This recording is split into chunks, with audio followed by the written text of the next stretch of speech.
Welcome to the Commercial Real Estate Report. Today we're talking retail real estate with a good friend of mine. I'll introduce him in a moment. I'm your host, Chris Berg, head of business development for Abernathy Holdings. We build Class A self-storage sites in Arizona and California. Joining us today, Scott Tiano. He is a managing partner, principal at Hyperion Realty Capital. Scott, it's great to have you with us, and thanks for giving us the time.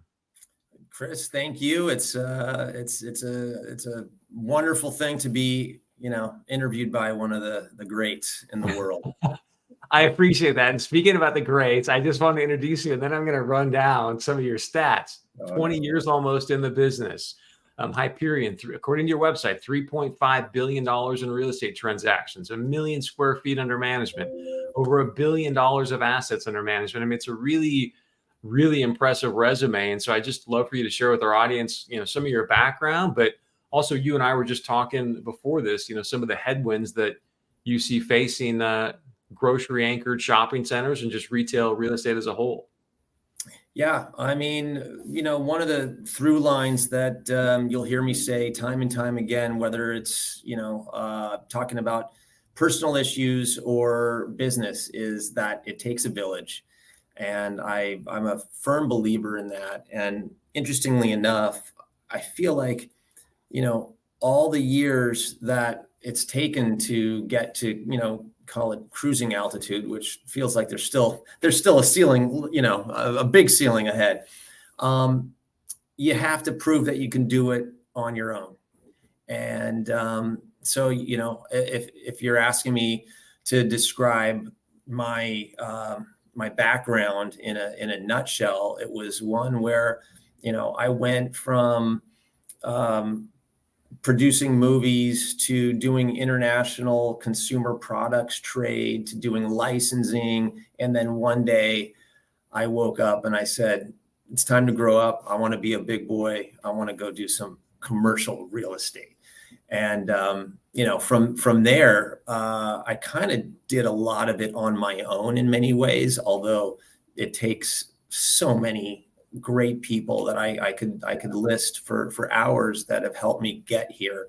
And I'll be very real and very humble and say that there's no way I could have done this without, the help. And so yeah, I mean, we're busy. We've been very busy the last few years. My partner and I, we started our first fund a couple of years ago. It was supposed to be a $50 million fund. It ended up being an $80 million fund because people woke up and said, wow, this grocery anchored retail space, this niche that has been kind of the redheaded stepchild for so long, with the internet eating its lunch and with all of the the pandemic and all this stuff.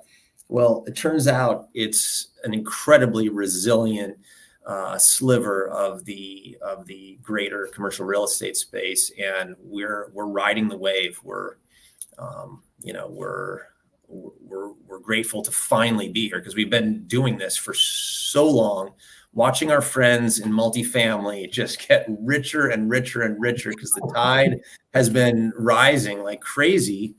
And we're sitting there, continuing to make our relationships with the Krogers of the world and the Starbucks, but, not really being able to monetize it. And now it feels like, and maybe it's just the microcosm that I work within, but there are returns and then there are risk adjusted returns. And the risk is really where we focus a lot of our mindset and our strategy, because anyone can go ahead and promise 15 IRRs to an investor, but at what risk? It's not talked about because you can't. There's not like a metric. There's not like a unit that denotes what is the level of risk. Of course, cap rates are a function of risk, and of course, there are various telltale signs. But we're really looking at every deal today in a way that talks about defense first, and then how to get to, those IRRs. As you know, I don't have to tell you, people aren't transacting right now. They're just on the sidelines. They're waiting for all this distress to fall upon us. In the meantime, I'd say of my 300 or so investors, there's a good 25% of them that are, as a term you mentioned earlier, dollar cost averaging into the market, because there's a tremendous amount of confusion and there is a tremendous amount of capital on the sidelines. So you have to remember, as much distress as there might be out there, there's still a lot of capital that's going to push those prices, to a higher number than most buyers would probably, hope. You just packed so much into that. I want to sort of unravel some of it piece by piece. And you talked about the resiliency of your asset class, the grocery anchored shopping centers. And it's perfect time to have you on. If you remember, you and I spoke a while back and the Wall Street Journal came out and said, hey, and I know there's a distinction here in asset class, but strip malls are the new El Rey, right? The king of real estate right now, right? Right. And then just this morning, I want to share this with you because I'm sure you've seen some of the news coming out about multifamily. You said, hey, all my multifamily buddies were making all this dough, but now people are scattering even out of Texas in multifamily. I saw in Austin, the guys behind on a loan. And good news for you, in 2023, the asset class that had the least amount of reduction in value was retail. And I say all this because I think it surprises some people. You talked about the resiliency, how hard you've been working. But I think there was a time when everyone thought, oh man, Amazon's just going to wipe out retail. You might as well just get rid of the asset class. And here I was on a Marcus and Millichap webinar recently, and they talked about the strength in the class. So just why do you think it's been so resilient, and where do you see things headed with technology and Amazon and all things that are happening? Yeah. I do appreciate the slide. The problem with that slide is that retail sliver should be segmented into 5 different slivers, really. Because when people talk about retail, they're talking about enclosed malls. They're talking about unanchored strip. They're talking about single tenant triple net. They're talking about grocery anchor, talking about promotional. There's so many levels of retail, and that is primarily the reason why we have done so well, is because the headlines are comprised of all those 5 segments except for the grocery anchored stuff. So everyone sees, like you mentioned, the enclosed malls. You look at okay, I'm not going to go and talk about every single thing, because now the words are coming out of my mouth. Single tenant triple net retail has actually done very well as well. There's some strip that has done very well, but by and large, what the big trend that we've analyzed is the difference between durable and non-durable pricing and volume. And what I mean by durable and non-durable is, as you've seen over the last couple decades, there's been an evolution in the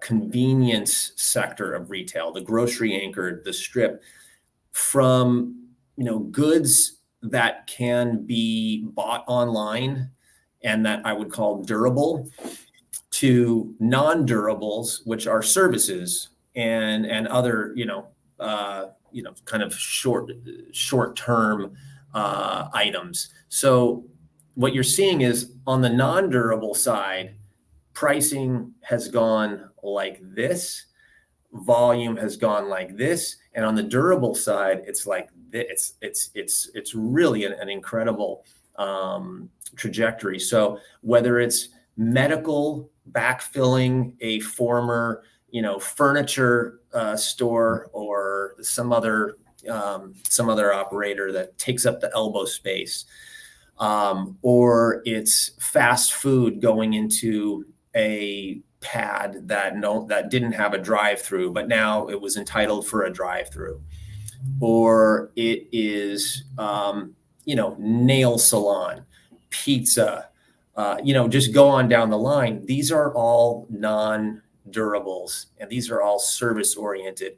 And that has proved incredibly resilient through the pandemic and in the face of an e-commerce boom that will keep going and keep being a benefit to bricks and mortar retail, frankly.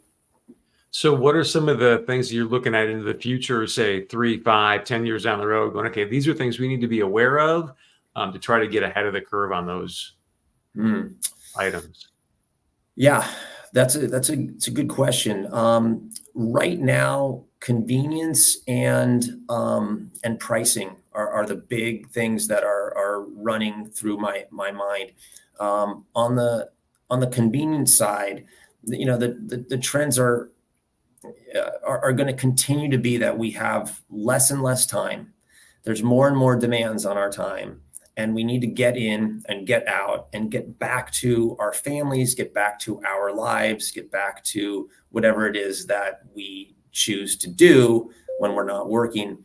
On the pricing side, there's plenty of stats that I could point you to, whether it's Walmart sales versus Target sales over the last year, or just looking at some of the other data pointing to the sensitivity of shoppers right now. When during the holidays, you had Black Friday and Cyber Monday, and you're seeing that we've done very well when it comes to discounts. Shoppers are shopping, even though all that money they got during the the PPP money and all that that gift from the government, it is starting to run out. They're shopping. They're just more sensitive, and they need discounts. So that's what you're seeing. Yeah, I think speaking of that, I think there was records of buy now, pay later sales as well that took place over that weekend. So you can tell that people's budgets are definitely are tightening. So you mentioned your list of 300 investors and the capital on the sidelines. What are you hearing from them? What are they waiting for? Like, talk to us about some of those conversations you're having and what they want. Yeah, I mean, look, the REITs are paying through the nose still for grocery anchored retail. The institutions are looking at their allocations and they're saying, wow, we are really under allocated to retail. We haven't bought retail in so long. What should we be doing? Well, the retail per capita today is less than it's been in 40 years. There has been such an underdevelopment of retail, which is the fundamental reason why that graph you showed, those charts is what it is, because they're just, there hasn't been a lot of new development. Hence, leasing it's more scarce. There's less spaces to go after, and when we look at opportunities, and I'm talking to my investors about opportunities, I'm really talking about the intrinsic value of the real estate. I'm not talking about the credit of a Starbucks over a Raising Cane's or a CBD store that's paying through the roof versus a Chick-fil-A.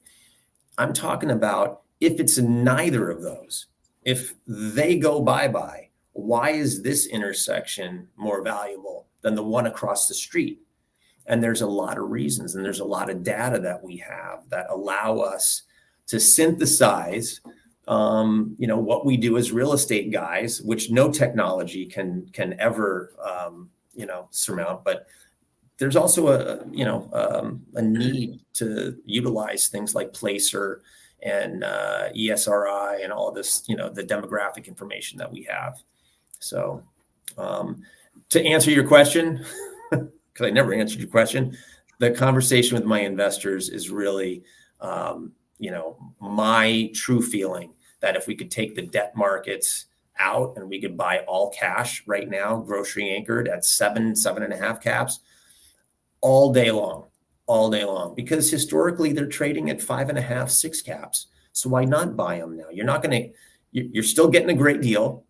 And it's still a great return. And when debt markets come back to normalcy, then we can refi or finance, because we didn't put any debt on it. So I think there's strategy there, but like I said, only about 25% of my investors are excited about making investments right now. That number's going up though. It is. How come? Yeah. I think it's been a year and people have kind of been waiting, and they're seeing, 5% in the treasuries. That's fine. But, the treasuries were at over 5% a month ago, and now they're at 4.3. Like, that's not going to last forever.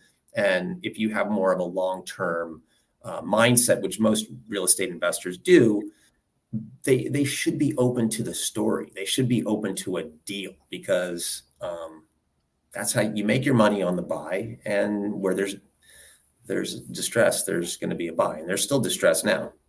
I want to talk to that, but I think what's interesting is there's so many ways to conflate and confuse real estate, especially investments, right? And yet, not to put words in your mouth, but what I heard you say essentially, Chris, is look, the reason we feel like we've got great assets, it's the old saying, location, location, location. Is that a fair assessment? Totally. Yeah. So when you sort of break it down to that simple premise, it's like, okay, this game can be fairly simple. But you also mentioned multifamily a little bit ago. I'm assuming as you're talking to your investors, look, they can put their money anywhere, right? They're looking at different asset classes. What's your pitch or your thesis to say, this is why you should give me this capital, rather than, multifamily is having its challenges right now, but I'm in self-storage, great asset class over long term. So why your asset versus something else? I think there's, number one, that this is the only asset class that I know of right now that you can still get positive leverage, even in this environment. But things have changed, but they really haven't changed that much. We're always going to need grocers. They're not going anywhere. And when you think about the evolution of population growth out of the CBDs into the valleys, into the suburbs, people wanted more space. They wanted, to have, it was affordable. They could raise a family there. This is in the 60s and the 70s. This is when all those groceries were popping up all over the place. And those grocery stores were signing, maybe it was a 10, 15-year initial term, but then they'd have 8 5-year options. So you add, the 40 years on top of the 10, and oh my God, we're like right about now. So what we're seeing is the ability to find grocery anchored product where the grocer rents are so low. And you put that on top of our thesis, which if we can backfill, if Armageddon happened, Instacart became the new Kroger, and Kroger was decimated, and there's no grocer that anyone goes to, as long as it could be a last mile fulfillment center, that's okay. What are those rents? What are those industrial rents? And we're finding that we can pick up a grocery anchored deal where the grocer's paying $8, $7, $10 a foot in rent. We'll do that all day long, as long as they're doing decent sales. So the stability is there, the resiliency is there. If you're still standing after the pandemic and the e-commerce evolution, I don't care if you're a mom and pop nail salon who has to make that money to support your family and possibly others. Like you're not going anywhere unless something crazy happens. So I think there's a lot more resilience in that sector than people recognize. You may not want to answer this, but I appreciate your transparency today. So you talked about the resiliency, the lack of development that's happened over the last 40 years. There's a lot of smart money out there. Do you think you're going to see an uptick in development now or soon? Because that's where there's some alpha. In ground up development, you're saying? Yeah. Man, if you could develop now, I mean, you'd be sitting pretty. I mean, because there's going to be no product. There's going to be no new product in a couple of years when you're done. And I think the supply demand continuum would be very much in your favor. I am developing something right now, so maybe I'm touting my own cause, but no, I think ground up development for a single tenant triple net. I mean, we do that all day long. We're building a Starbucks right now. We think that market's not going anywhere, and it's going to be around for a long time. But what I develop,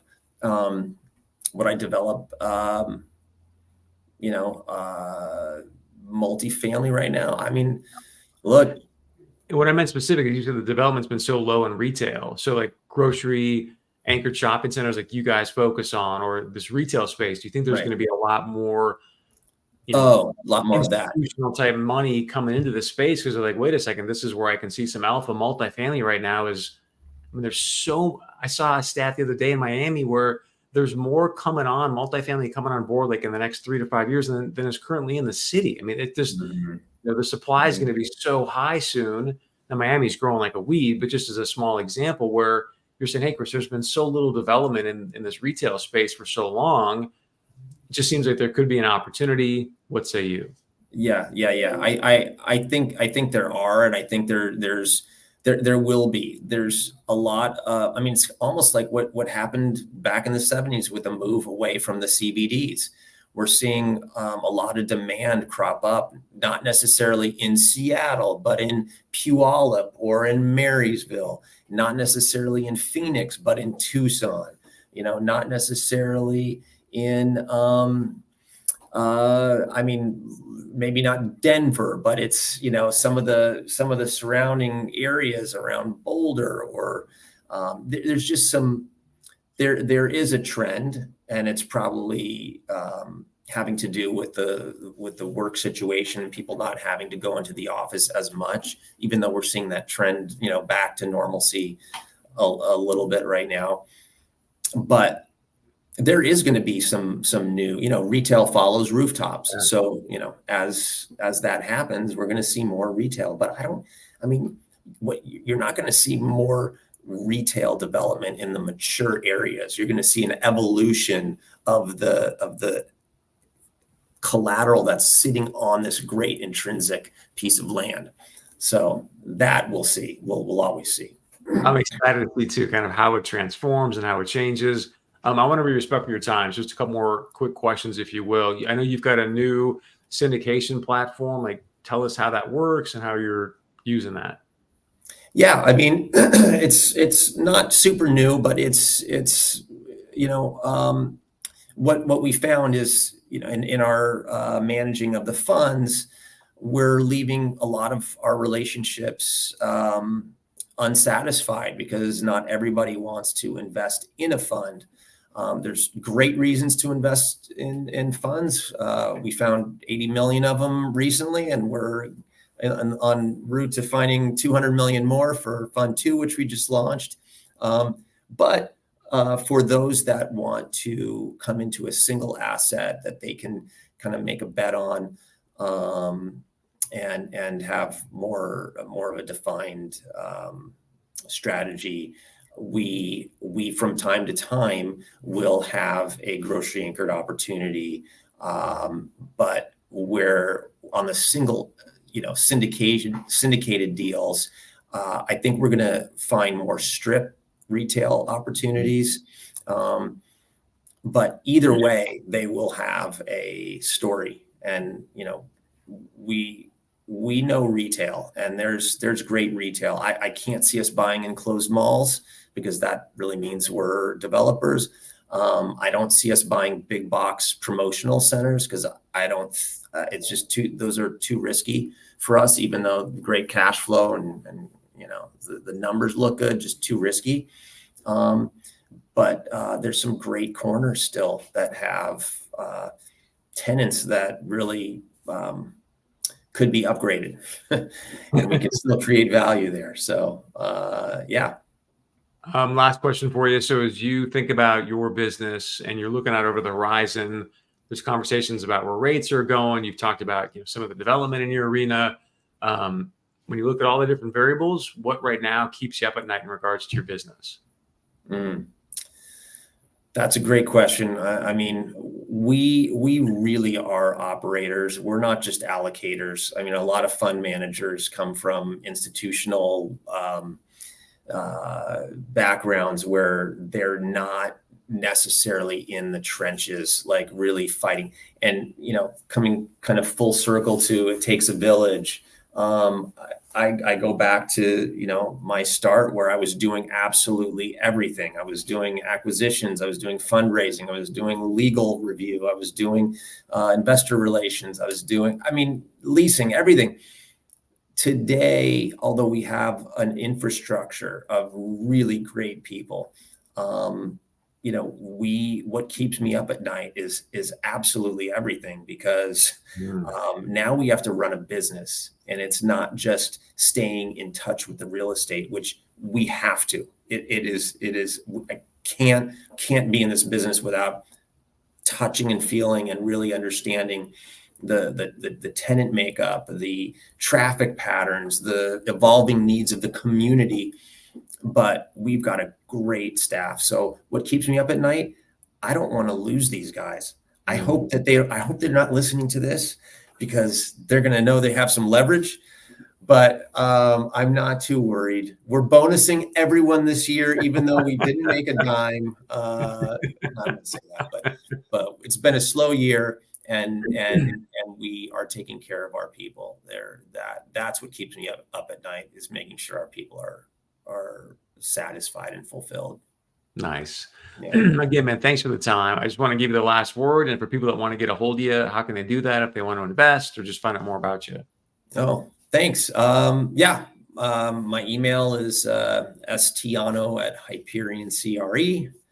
My phone number's 310-413-8109. Or they can contact you and you can put them in touch with me. But open door. I want to keep the village expanding, and not just with quantity, but with quality. And you are part of that, Chris. So thank you. Really appreciate you having me today. Thank you. I really appreciate you taking the time. It's been great to get to know you and just watch your continued success and how you see the business and what's happening here in the future. So I hope we can do this again. Okay. Anytime. Let's go. Thank you, Scott. Appreciate it. Have a